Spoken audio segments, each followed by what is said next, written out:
ایک عمل ہے بہت طاقتور اور بہت زبردست عمل ہے، اور پوری دنیا کو اس عمل سے بہت فائدہ پہنچا ہے کہ 2 رکعت نماز نفل پڑھ کے 3 بار سورۃ یاسین پڑھے، اور جو اللہ سے مانگے اللہ عطا کرتا ہے۔ سوچیں، ساری دنیا کی نوافل جتنی بھی ہیں ایک فرض تو فرض کے سجدے کا مقابلہ نہیں کر سکتے۔ ساری دنیا کی نوافل فرض تو فرض ایک سجدے کا مقابلہ نہیں کر سکتے۔ اب فرض نماز پڑھی، اور فرض نماز پڑھنے کے بعد سورۃ یاسین 3 بار نہیں پڑھی، سینکڑوں بار پڑھی۔ پھر آپ نے نہیں پڑھی۔ اس وقت آن لائن پوری دنیا میں کتنے بے شمار لوگ ہیں جو تسبیح خانے کے ان اوقات کے مطابق انہوں نے اپنے آپ کو فارغ کیا ہے، خالی کیا ہے، اور سورۃ یاسین لے کر بیٹھے ہیں۔ انہوں نے بھی پڑھی 3 بار سورۃ یاسین، آپ نے بھی پڑھی، اور آپ کے علاوہ پوری دنیا کے کتنے بے شمار لوگوں نے پڑھی۔ کسی نے درد سے، کسی نے غم سے، کسی نے جذبے سے، کسی نے آنسو بہاتے ہوئے، کسی نے اللہ سے باتیں کرتے ہوئے، کسی نے درد اور وجدان کی کیفیت سے۔ یہ لمحہ قبولیت کا ہے، یہ لمحہ قبولیت کا ہے، اور اس لمحے دعائیں قبول ہوتی ہیں، فریادیں پوری ہوتی ہیں، آسیں امیدیں بڑھ آتی ہیں۔ یہ بہت قبولیت کا لمحہ ہے، اور یہ بہت مقبولیت کا لمحہ ہے۔ جس عمل کی بات سورۃ یاسین پڑھی جائے، انفرادی پڑھنے سے 3 بار تو فائدہ ہوتا ہے۔ جس کو بھی میں نے یہ عمل بتایا، اس کو بہت فائدہ ہوا، اس کو بہت نفع ہوا۔ سوچیں، اجتماعی بیٹھ کے جب پڑھیں گے اس میں کتنا فائدہ ہوگا، اور اس فائدے پہ یقین ہو کہ جو کچھ ہوا ہے یہ فائدہ 100% ہے، اس میں کوئی شک نہیں ہے۔ اس پہ 100% یقین ہو، اس پہ 100% یقین ہو۔ عمل ہوا اور عمل پہ یقین نہ ہوا، عمل کی تاثیر ختم ہو جاتی ہے۔ عمل ہوا اور عمل کے اوپر اعتماد نہ ہوا، عمل کا فائدہ ہواؤں میں تحلیل ہو جاتا ہے، اور عمل کیا اور اس پہ شک ہوا، وہ شک عمل کی طاقت کو ختم کر دیتا ہے۔ اس پہ 100% یقین ہو۔ اتنے سارے لوگوں نے بیٹھ کے پڑھا اور یقین سے پڑھا، اور ایک بات اور ہے، اگر آپ سورۃ یاسین پوری نہیں پڑھ سکے، سورۃ یاسین بعض اوقات بعض بندے اٹک کے پڑھتے ہیں، اور دعا کا وقت ہو گیا، آپ چاہیں بعد میں اس کو پوری کریں، لیکن پوری ضرور کریں، میری طرف دیکھتے رہیں، پورا کریں، لیکن اس سورت کو پورا ضرور کریں۔ اب سوچنا یہ ہے کہ اتنے طاقتور عمل میں نے دعا کون سی مانگنی؟ ایک تو پہلے یقین ہے انشاءاللہ کہ میری دعائیں قبول ہیں۔ اچھا، قبولیت کی وجہ سحری کا وقت، تہجد کا وقت، ایک دوسرا قبولیت کی وجہ ایک مجمع کا اللہ کے لیے جمع ہو جانا۔ فرمایا جہاں 40 پردیسی، 40 مسافر صرف اللہ کی رضا کے لیے جمع ہو کے دعا مانگیں گے، اللہ ان کی دعاؤں کو رد نہیں کرتا۔ آپ میں سے تو 90% مجمع تو پردیشیوں کا ہے، 90% مجمع۔ اور قبولیت کی تیسری وجہ یہ ہے کہ آپ نے فرض نماز پڑھی، اور فرمایا فرض نماز کے بعد دعائیں قبول ہوتی ہیں، فرض نماز کے بعد دعائیں قبول ہوتی ہیں۔ اب قبولیت کی پہلی وجہ کیا ہے؟ سحری کا وقت، سحری کا وقت، فجر سے پہلے کا وقت دعائیں قبول ہوتی ہیں۔ دوسری وجہ فجر کا وقت، فرض نماز کے بعد دعائیں قبول ہوتی ہیں۔ اور تیسری وجہ مسافروں کا مجمع، اور چوتھی وجہ رمضان کے اللہ جل شانہ نے فرشتوں کو حکم فرمایا، فرشتوں ساری عبادات چھوڑ دو اور میرے روزے داروں کی دعاؤں پہ آمین کہو۔ ساری عبادات چھوڑ دو اور میرے روزے داروں کی دعاؤں پہ آمین کہو۔ ایک چوتھی وجہ ہو گئی کہ فرشتوں نے آپ کی دعاؤں پہ آمین کہا۔ اور پانچویں وجہ مل کے سورۃ یاسین پڑھنا، مل کے سورۃ یاسین۔ فرمایا سورۃ یاسین ہر تنگی سے نکالتی ہے، ہر مشکل سے نکالتی ہے، ہر ناکامی کا علاج ہے، ہر پریشانی کا علاج ہے، اور ہر ناممکن کا علاج ہے۔ اور فرمایا سورۃ یاسین مردوں کو بھی نفع دیتی ہے اور زندوں کو بھی نفع دیتی ہے۔ سورۃ یاسین جو نزع کی سکرات کی حالت میں ہو اس کو بھی نفع دیتی ہے، اور سورۃ یاسین اس بندے کی جو کسی تکلیف کی نزع میں، قرضے کی نزع میں اور بیماری کی سکرات میں ہو اس کو بھی نفع دیتی ہے۔ قبولیت کے اوقات قبولیت کے لمحات، اور اس میں بیٹھ کے اللہ سے مانگنا. اب مانگنا کیا ہے؟ یہ تو یقین ہو گیا کہ انشاءاللہ ہماری آج کی یہ محفل، آج کا یہ بیٹھنا، آج کا یہ پڑھنا اور آج کا اللہ کی بارگاہ میں یہ حاضری دینا 100% انشاءاللہ قبول ہے. یقین کامل ہے. پھر مانگیں کیا؟ سوچنا. جب سخاوت کی سخی کی سخاوت موجوں پہ ہو، عروج پہ ہو، پھر مانگیں کیا؟ یہ سب سے اہم چیز ہے. تو وہ چیز مانگیں جو اللہ کے خزانے میں سب سے قیمتی ہے، وہ ہے ایمان. سب سے قیمتی، اور وہ سب کو نہیں دیتا. مال سب کو دیتا ہے، اپنے نہ ماننے والوں کو بھی اور اپنے ماننے والوں کو بھی، اپنے دوستوں کو بھی، بلکہ اپنے دشمنوں کو زیادہ دیتا ہے. زیادہ دیتا ہے مال، اپنے دشمنوں کو زیادہ دیتا ہے، اور بعض اوقات اپنے دوستوں کو بھی زیادہ دیتا ہے. جیسے انبیاء میں سے حضرت سلیمان، حضرت داؤد، حضرت یوسف علیہ السلام، جیسے صحابہ میں حضرت عثمان غنی، عبد الرحمن بن عوف اور بے شمار صحابہ. اولیاء میں سے حضرت پیران پیر شیخ عبد القادر جیلانی اور بڑی بڑی ہستیاں. اللہ اس لیے دیتا ہے کہ یہ مومن یہ نہ سمجھے. تو سب سے پہلی چیز جو اللہ سے مانگنی ہے وہ ایمان مانگنا ہے. ساری دنیا مل گئی، سارا مال مل گیا، ساری حکومتیں اور ساری چیزیں ملی، ایمان نہ ملا تو ہم گھاٹے میں رہ گئے. ہمارا سودا گھاٹے کا سودا تھا. ایمان نہ ملا، ایمان نہ ملا. اللہ سے سب سے پہلے ایمان مانگنا. جو بندہ ساری عمر جو چیز مانگتا ہے، غور سے دیکھنا، غور سے سمجھنا، ساری عمر جو چیز مانگتا ہے، جو بندہ ساری عمر جو چیز مانگتا ہے، ساری عمر جو چیز مانگتا ہے، جو بندہ ساری عمر جو چیز مانگتا ہے، اگر نہ ملی، اللہ سچی طلب کی بنیاد پہ آخری وقت میں وہ چیز عطا فرماتے ہیں. یہ دعا کیا ہے؟ وہ اغننی بفضل کا عمن سوا. اور اس کی طاقت کیا ہے اور اس کی تاثیر کیا ہے؟ مثلاً دعا ہے. آقا کی بارگاہ میں ایک شخص مقروض، پریشان، غربت اور تنگ دستیوں کا مارا ہوا، حالات کا ہارا ہوا، زندگی سے بیزار، معاشرے نے اس کو، زمانے نے اس کو چھوڑ دیا، معاشرے نے، زمانے نے چھوڑ دیا، اور حضور کی بارگاہ میں حاضر ہوا. تو حضور نے فرمایا تو پڑھ اللہم اکفنی بحلالک عن حرامک اغننی بفضلک عمن سواک. اللہم اکفنی بحلالک عن حرامک، اللہ میری کفایت فرما، کفایت فرما. اب کفایت سے مراد یہ ہے، کبھی وہ ایک بابا جی کہتے تھے کہ نہیں لوڑ دی تھوڑ نہ ہوئے، مجھے جس چیز کی ضرورت ہو وہ ہر وقت مجھے ملتی رہے. اللہ ایسی کفایت فرما، یا کسی کا محتاج نہ رہوں. ایسی کفایت فرما میں عاجز نہ بنوں. ایسی کفایت فرما ایک ایک چیز کو ترستا نہ رہوں. اللہم اکفنی بحلالک عن حرامک. پر کفایت کرنے میں میرے ساتھ حلال کے معاملے کرنا. تیری تقسیم ہے، تیری ترتیب ہے. اللہ مجھے حلال بھی چاہیے، ایسا چاہیے جس میں وسعت ہو، اور ایسا چاہیے جس میں برکت ہو، اور ایسا چاہیے جو میری ساری ضرورتوں کی کفایت کرتے، ساری ضرورتوں کی کفایت کرتے. میرے پاس وہ حال نہیں چاہیے کہ آج ایک چیز ہے دوسری نہیں ہے، دوسری ہے تیسری نہیں ہے.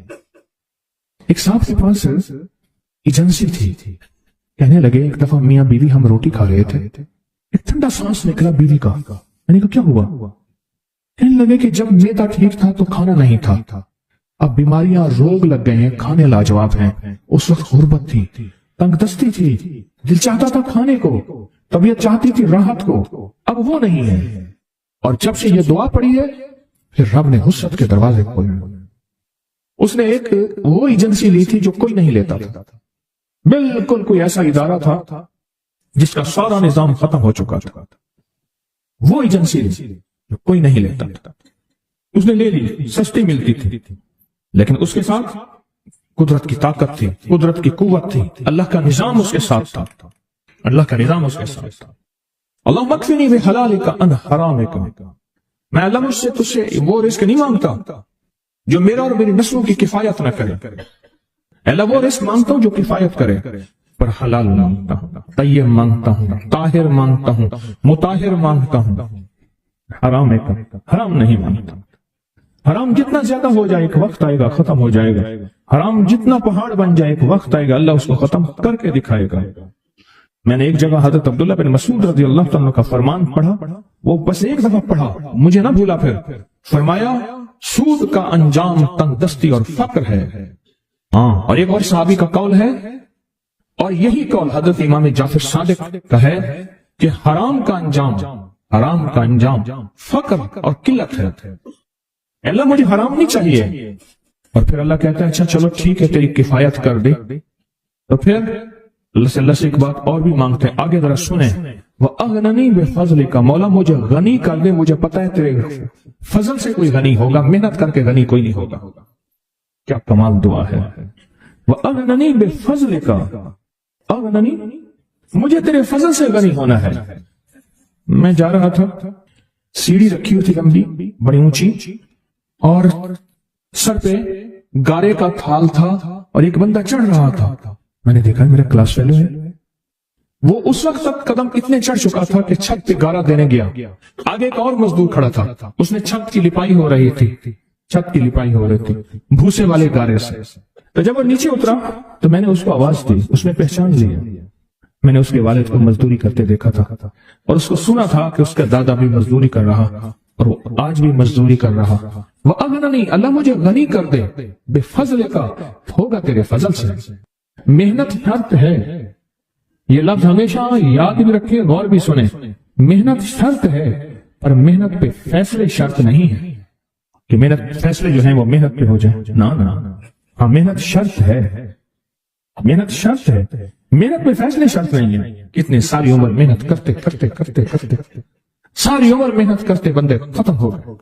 وَأَغْنَنِي بِفَضْلِكَ عَمَّنْ سِوَاهُ, اور مولا ایک شفقت یہ کرنا, مجھے کسی کا محتاج نہ کرنا. امن سوا, کسی کے در کا بھکاری نہ بنانا, کسی کا محتاج نہ کرنا. اللہ کسی کا منگتا نہ بنانا, اللہ کسی کا سوالی نہ بنانا, اللہ مجھے عاجز نہ بنانا. وَأَغْنَنِي بِفَضْلِكَ عَمَّنْ سِوَاهُ, اتنی طاقتور دعا ہے. اور دعا کے اندر کی طاقت کو پرکھیں, اندر کے مفہوم کو دیکھیں, اندر کے ترجمے کو دیکھیں. آج بھی پڑھیں گے, کل بھی پڑھیں گے, لیکن یاد رکھیے گا اس کی تعداد کو نہ دیکھیں. اللہ کی ہاں قیامت کے دن سننا غور سے, عدد نہیں تولے جائیں گے, عدد کے اندر خلوص اور اخلاص تولا جائے گا. اس عدد کے اندر اس کا اخلاص کتنا ہے, اس کی طلب کتنی ہے, اس کی للہیت کتنی ہے, اس کی تڑپ کتنی ہے, اور اس کا جذبہ کتنا ہے, اللہ کے ہاں یہ تولا جائے گا. اور پھر اگلی بات, وہ عمل جس مجاہدے سے کیا جائے گا, جس قربانی سے کیا جائے گا, جیسے آپ چوکنا ہو کے جاگ کے توجہ سے میری بات سن رہے ہیں, اس مجاہدے سے ایک نور ملتا ہے, وہ نور تولا جائے گا. اس مجاہدے سے نور ملتا ہے, اس مجاہدے سے. ہاں, گھروں کو چھوڑا, آپ آخری عشرے کے اعتکاف میں آپ پھر اس وقت جائیں گے جب اعتکاف ختم ہو جائے گا. یہ جو قربانی ہے اللہ کے لیے کی ہے, اس مجاہدے پہ جو مجاہدہ آیا, اس قربانی پہ جو قربانی آئی, کبھی جاگنے کی, کبھی ٹیک ہٹانے کی, کبھی توجہ کرنے کی, کبھی اپنی چاہتوں کو توڑنے کی, اس میں نور ملتا ہے. یہ نور قیامت کے دن ترازو میں تولا جائے گا. وَأَغْنَنِي بِفَضْلِكَ عَمَّنْ سِوَاهُ, مولا مجھے غنی کر دے, اور مجھے پتا ہے غنی تیرے فضل کے بغیر کوئی نہیں ہوگا. میں نے سورۃ توبہ کی آخری دو آیات لقد جاءکم رسول کے آخر تک, آخری دو آیتیں کے بہت فائدے کچھ بتائے تھے. ایک کمال اس کا وہ بتاتا ہوں جس کے اندر حفاظت ہے اور روٹی ہے, رزق ہے. اس کا ایک واقعہ عرض کرتا ہوں آپ سے, اور وہ سنیے گا غور سے. میں محدثین کی روایات کے ساتھ فقہا کی ایک واقعہ بیان کر رہا ہوں, اسی کے ساتھ یہ واقعہ ہے, اسی کا اس کی فضیلت ہے, اور اسی کے اندر اس کا فائدہ ہے. واقعہ یہ تھا کہ صاحب کہتے ہیں کہ میں بہت مالدار تھا اور میرا بہت بڑا کاروبار تھا, بہت بڑا بزنس تھا. میرے پاس ایک باندی آئی, مجھے اس سے بہت محبت ہو گئی, حتیٰ کہ اس کی محبت میں اپنے کاروبار کو بھول گیا, سب کچھ بھول گیا. اس کی محبت سب کچھ اتنا بھولا کہ میرا کاروبار آخر آہستہ آہستہ نیچے جانا شروع ہو گیا. اور نیچے جاتے جاتے میری ہر چیز میری ختم ہو گئی, حتیٰ کہ میں گھر کو بیچنے لگ گیا, گھر کی چیزیں اٹھا کے بیچنا شروع کر دیا. پھر حتیٰ کہ وہ بھی ختم ہو گئی, اور میں نے گھر کے ملبے کو بیچنا شروع کر دیا. اینٹیں ہیں, فلاں چیزیں ہیں, توڑ کے اتنا میں نے گھر باقی رکھا کہ سر چھپانے کی جگہ رہے. زچگی کا وقت تھا. میری بیوی نے مجھے کہا کہیں سے گوشت لیا، کہیں سے شہد لیا، کہیں سے آٹا لیا، میری ضرورت ہے اور میں بیوی کو حسرت کی نظر سے دیکھ رہا تھا، میرے پاس کچھ نہیں تھا، میں اسی کی محبت میں، اسی باندی کی محبت میں، اسی کے عشق میں تو سب کچھ ختم کر بیٹھا تھا، میں تو کونج مانگوں کر لاؤں، اسی میں تو سب کچھ ختم کر بیٹھا تھا۔ پھرتے ہیں میر خار کچھ پوچھتا نہیں، پھرتے ہیں میر خار کوئی پوچھتا نہیں، اس عاشقی میں عزت سادات بھی گئی، سب کچھ ختم۔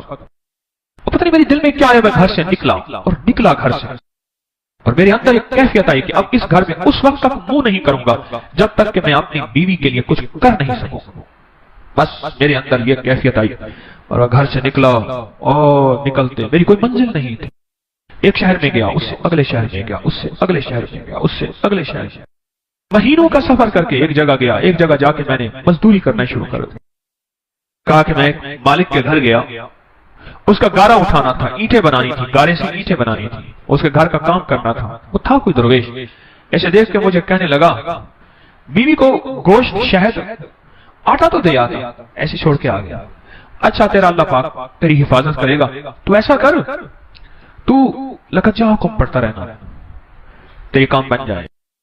کہا کہ اس کی بات سے مجھے لگا تو جھٹکا کہ یہ بیوی والا واقعہ، یہ آٹے والا واقعہ، یہ گوشت والا واقعہ تو مجھے پتا ہے، اور میں اپنی بیوی کی ضروریات میں مارا ہوا ہوں، تھکا ہوا ہوں، اس کو کیسے خبر ہے؟ اس کی اس بات نے مجھے چونکا دیا، ہلا دیا۔ میں مزدوری کی چلا آیا، پھر میں کبھی کبھی یہ پڑھتا رہتا تھا، اس کی بات یاد آتی تو پڑھتا رہتا تھا، سالہ سال گزرتے گئے گزرتے گئے گزرتے گئے، جب سالہ سال گزر گئے، ایک روایت میں یہ واقعہ صرف بغیر لقت جاکم کے ہے، اور ایک روایت حدیث کی نہیں، واقعے کی روایت، ایک روایت میں سورۃ توبہ کے ساتھ ہے۔ حالات گزرتے گئے، دن رات گزرتے گزرتے گزرتے 16 سال گزر گئے، 20 سال گزر گئے، اور میں مالدار ہو گیا، بہت مالدار ہو گیا، میرے جی میں آیا کہ اپنے باقی زندگی کا وقت اپنے وطن میں جا کے گزاروں، بوڑھا ہو گیا تھا، میں آیا تو راستے میں مجھے قزاق ملے، ڈاکو ملے، اور انہوں نے میرا سب کچھ چھین لیا، اور میرے تن کے کپڑے تھے، میرا ہر سب کچھ ختم ہو گیا، اب پھر وہی فقیر کا فقیر، خالی کا خالی۔ اور ایک جگہ میں نے کھڑے ہو کے میں نے ایک بندے سے فریاد کی، قافلہ جا رہا تھا، مجھے فلاں شہر پہنچا دو گے، میں اس شہر کا رہنے والا ہوں، وسط کا واسطی، بعض لوگ اپنے نام کے ساتھ نا واسطی لکھتے ہیں، وسط کا رہنے والا ہوں، کیا مجھے وہاں پہنچا دو گے؟ کہنے لگا ہاں، اس شہر میں پہنچایا، میں ایسے اندازوں سے تلاش کرتے کرتے اپنے گھر پہ پہنچا۔ سنیں تدبیر اور تقدیر کا نظام، ذرا اب تقدیر کا نظام شروع ہو رہا ہے، اب ذرا سنبھل کے بیٹھیے، اور کہا کہ میں زمانے کا مارا ہوا، حالات کی گردشیں، غربت بھی دیکھی، تنگدستی بھی دیکھی، مال دیکھا پہلے، پھر باندی سے محبت ہو گئی، پھر غربت پہ آ گیا، پھر تنگدستی پہ آ گیا، پھر گھر بھی بیچ ڈالا، آخر گھر سے نکل گیا، منہ کر گیا کہیں، پھر میں نے مزدوریاں کی، پھر مالداری پہ آ گیا، پھر سارے مال کا نچوڑ آخر کار مجھ سے ڈاکوؤں نے، قزاقوں نے لوٹ لیا، پھر میں نے آخری عمر کی غربت اور تنگدستی دیکھی، ابھی نہیں زندگی کی کیفیتوں میں، بیوی مر گئی ہوگی، وہ بچہ پتہ نہیں پیدا ہوا ہوگا یا نہیں ہوا ہوگا، نہ معلوم کیا حال ہوگا، کیا واقعات ہوں گے، میں نہیں سوچوں میں اوپر نیچے تلاش کرتے کرتے اپنے گھر کی طرف گیا، دیکھا تو بہت بڑا محل ہے، اور باہر دکانیں ہیں، اور چہل پہل ہے، حیران، کاش لگتا ہے میرا مکان بک گیا، اور بہت بڑی حویلی تھی، وہ بک گیا، اور کسی مالدار نے یا وزیر نے لے لیا، اور اس نے اپنا گھر بنا لیا، اور مجھے اپنی مفلسی پہ اور رونا آیا، اپنے حالات پہ اور کرنا آیا، مجھے کون جانے گا۔ وہاں ایک دکان تھی سبزی والے کی، میں اس کے پاس جا کے بیٹھ گیا، اس نے مجھے دیکھا کہ کوئی پردیسی نظر آتے ہیں، ہاں پردیسی ہے، یہ گھر کس کا ہے؟ اس نے کہا مامون کی دایا کا گھر ہے، وہ زندہ ہے؟ اس نے کہا ہاں۔ کہنے لگا اس کی کوئی اولاد بھی ہے؟ کہ ہاں ایک بیٹا ہے۔ کہنے لگا وہ کون ہے؟ کہنے لگا مامون رشید کا وہ خزانچی ہے۔ وہ کہاں ہے؟ حویلی کے اندر ہے، چلے جائیں، آپ ملنا چاہتے ہیں؟ ہاں میں ملنا چاہتا ہوں۔ کہنے لگا جب میں نے جوان کو دیکھا تو میں نے کہا تو میری شکل ہے، میرا بیٹا ہے۔ وہ گرا ہوا تھا، منشی لکھ رہے تھے، مال تولا جا رہا تھا، محل تھا عجیب و غریب، میں بھی جا کے بیٹھ گیا۔ انہوں نے کہا بابا جی کیا کہتے ہیں؟ میں تیرا باپ ہوں۔ اس نے دیکھا یہ میرا گھر ہے بیٹا، میں تیرا باپ ہوں۔ شکل ملا اپنے سے مجھ سے، اس نے ایسے ٹھنڈی آنکھ بھری اٹھ کے چلا گیا، اور جا کے اپنے غلام کو کہا کہ اس بابے کو لے آؤ۔